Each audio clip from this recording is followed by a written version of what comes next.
Let's talk a little about the Gorosei, because obviously they're relevant in the recent chapters with Saturn and Kizaru approaching, and everybody's speculating on just how strong they are, or if strength even matters to them, or if they're just political figures, high-ranking political figures, with virtually unrivaled authority in the One Piece world. Personally, my opinion on them has changed a lot through the years, and even as recently as a couple of weeks ago, I've kind of had my stance on them altered a bit. They were introduced in chapter 233 as the supreme leaders of the world government, and still, 900 chapters later, there's still very little we know about them. At this point, the only thing that's been added to them is the fact that we know one of their names, which is J. Garcia Saturn. I will say though, taking this into account and the fact that in the One Piece world there's 3 ancient weapons named for 3 of the planets in the solar system. There's the sun god Nika. There's, Imu, who a lot of people are saying is related to Mother Earth or something like that. So then you could speculate that the rest of them are named after the planets as well. And not only is this, important for the naming scheme, but maybe it's also key for power scaling, and we'll get into that a little later on. But let's talk about the authority side of things and what their position means in the One Piece world. Now, it doesn't seem too many people even know about the existence of the 5 elders, but those that do understand just how powerful these men are. As we know, they answer to one authority, and that's Imu. But to everybody else, to the entire rest of the world, they have unrivaled power. They command the Marines, Cypherpol, formerly the Warlords, and any and every government-related agency, or entity, I should say. And as we know, they are celestial dragons, and they are the highest-ranking celestial dragons. The key difference between them and other celestial dragons is the others, the most they can do is call on an admiral for help. These guys, they command the admirals. They're their boss outright. The other celestial dragons aren't bosses to the admirals. The admirals serve as their protectors, but they're not just outright servants to them. And to be honest, the way the other celestial dragons act, I don't think they have any real knowledge of Imu. But that in itself is very tricky because they treat it as if anyone who has knowledge of Imu outside of these 5 or a select few, has to die. They can't let this word get out. But then you have the woman or the figure that was coming into the room to get Imu once Imu was going to meet with the 5 elders. And then it makes you think, like, what's really going on? Does this woman have some sort of special place in the world? Some sort of special position similar to the 5 elders? And what was Doflamingo hinting at? What was the secret that he knows that he held over the elder's head? Could it be that he knows of Imu's existence? And what does Shanks know? What does he have or what does he know that has him able to hold these meetings with the elders and to receive all this preferential treatment that no other pirate has access to? Not even close, actually. Really brings into question what their motivations are and what their purpose is. As the chapters we're on, I'm starting to feel really confident that they have a connection to the voice entry, not just by their position, but what if they may have been alive during the voice century?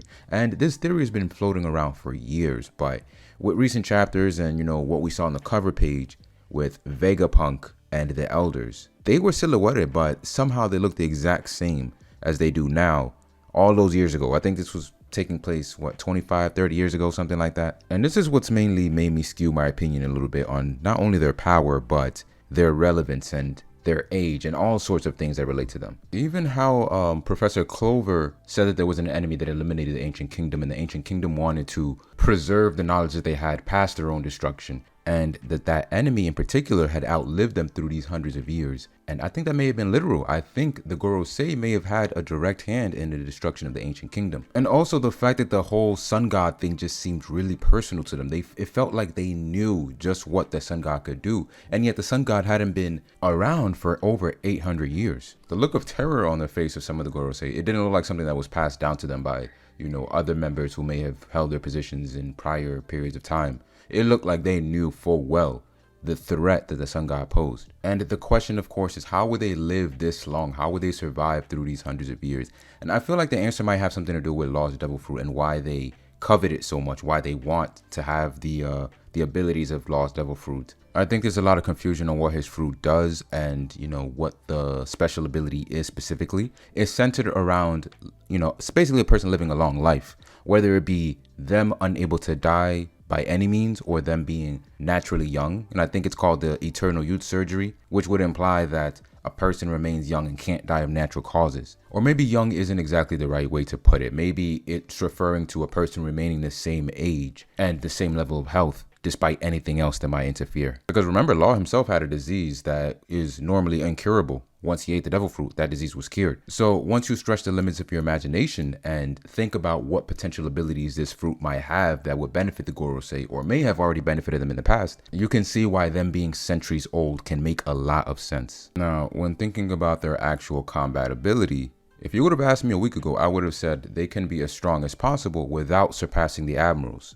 Now I'm not so sure, because I always held the belief that old age is very significant in One Piece, and that Oda has made it clear that once somebody becomes old, their ability just declines substantially, especially because of things like disease and just naturally just their bodies being weaker. We've seen it with Whitebeard, we've seen it with Rayleigh, we've seen it with Garp, we've even seen it with Don Chinzhao. But that may somehow not be a thing for these men. And the reason I'm starting to think this is not only because they have the highest authority in the world, it's also the fact that the symbolism with their naming scheme might mean something. The fact that the ancient weapons were named for 3 of the planets in the solar system. We have the sun god, and then along with Imu, we have 6 remaining spots that need to be filled. We already know what the ancient weapons can do. They can destroy the entire world. And we know how insane the sun god is, so then these remaining figures, they can be just as powerful or just as dangerous, or close enough anyway to the point that you have to hold their power in extremely high regard.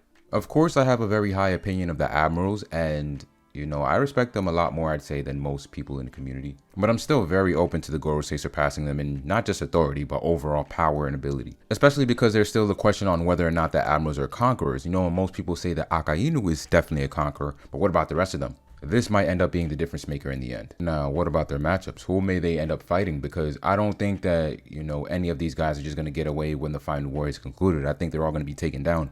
Who will be responsible for taking them down is anyone's guess, because, of course, there's still a lot of question on what they can do. One thing I will say, though, whether they're stronger than Admirals or as strong as regular commanders or something like that, they're without a doubt combatants. You see that they're battle tested. They have scars on them, and then one of them, who everybody refers to as the Gorosei Gandhi, has a supreme grade blade. Now, you don't just give this type of sword to just anyone. But still, again, there's a question of who is going to fight them, who's going to take them down.